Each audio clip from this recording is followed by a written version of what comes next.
こんにちは。こんにちは。日本語教室始めさせていただきたいと思います。はい、お願いします。前回に引き続いてですね、相づちに対してね、ちょっと、付け足し、リアクションに対しての付け足しの講座にしたいなというふうに思ってるんですけども、前回相づちに対して4つやったと思うんですけども、覚えてますか？もちろん覚えてますよ。1つ目は相づち、そのまま相づちですね。はいとか、とか、はいが1つ目ですね。ともう1つ目は2つ目が繰り返し、そうです。相手が言ってることを繰り返すですね。もう1つ、3つ目が言い換え、相手が言ってることを別の言葉で言い換えてあげる。正解です。最後ですね。4つ目が先取り、相手が言いたいけどちょっと出てきてない言葉を代わりに言ってあげる。さすがでございます。覚えております。しっかり復習してますね。でもね、前回の動画では、この4つの中の2、3、4に対してはすごく説明できたかなと思ったんですけども、1つ目のうんうんとかまあとかの相づちに対しては、ここちょっとね、ボキャブラリーのバラエティが少なかったかなっていうふうに思うので、今回ちょっと、補習みたいな感じでそこに集中して、取っていこうというふうに思います。早速なんですけれども、今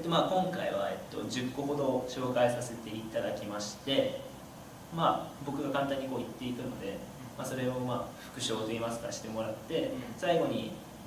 どういった状態でとかどういう人が使うのかとか、もちろん日本語にはその若者言葉であったりフォーマルな言葉で敬語とかあるので、そこで間違わないようにっていうところを紹介させていただきたいと思います。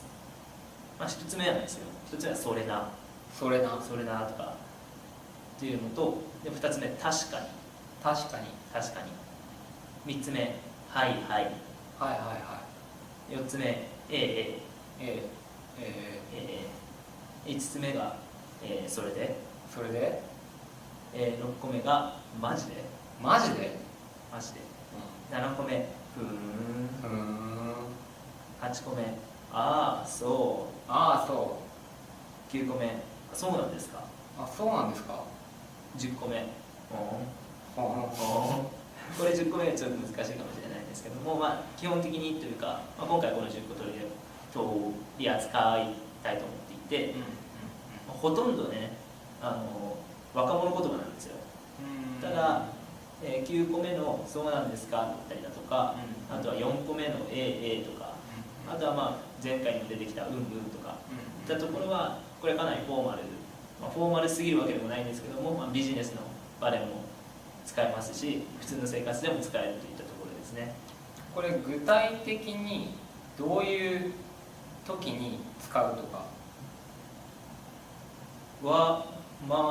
なんて言ったらいいんでしょう。例えばじゃあそれなっていつ使えばいいんですか？いい質問ですね。とてもいい質問ですね。それなとか、あともう確かにね、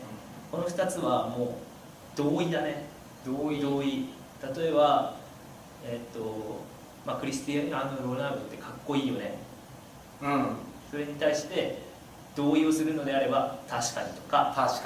それなっていうのを主に若者かなは日本人は今使ってるっていうのが、この2つだかな。いい質問ですね。結構その相づちを紹介して多分使い方というか使いどころまで教えてあげないとちょっと分かんないというか、実際日常に生きてこないんじゃないかなと思うので、せっかくだから他のやつもちょっと紹介した方がいいんじゃないかなと思うんですけど。そうですね。じゃあ紹介していきましょう。ただ難しいんですよね、ものすごく。本当に1回目に出てきた、例で、可愛い子がいてさみたいな、電車の中に。でそれに対して「いいね」とか「話聞いてるよ」っていう時には「うんうんうん」とか「おん」とか10個目の「おん」とか「とか「うんうん」とか「はいはい」とか、そういうことを挟んでくるんですね。で逆に5番目に出した「マジで」とかっていうのは驚きとか、あとはそれこそ聞き返しの時にはマジでっていうのをよく伝えますね。例えばなんだろうな、またクリスティアーノ・ロナウド使わせてもらうんですけど、いや電車の中にクリスティアーノ・ロナウドマジでっていうような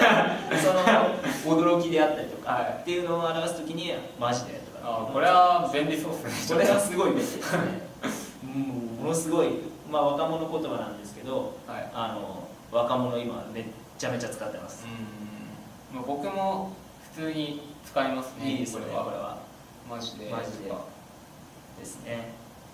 あとはもう一つ最後に説明していきたいのは、それでとかっていうようなこの相槌は分からない時とかかな、あとはちょっと聞き取れなかった時とかに聞き取れなかったというか分からない時とか、続きをこう促す時とかっていう時に、それでっていうのを使いますね。例えばなんだろうな、ちょっと難しいんですけど、いや俺この前さ、公園でサッカーしてたんだよ。それでそこでそれでとかいうような促しで、答えとしては、いやサッカーしてたらさクリスティアーノ・ロナウドマジでそれマジでっていうような形で、僕たちは、今、これもかなり氷山の一角でね、一部なんですけども、ナウイというか、ファッショナブルな相槌としてはこういったものを使ってますよっていったところを今回は紹介させていただきました。これすごい本当に僕らも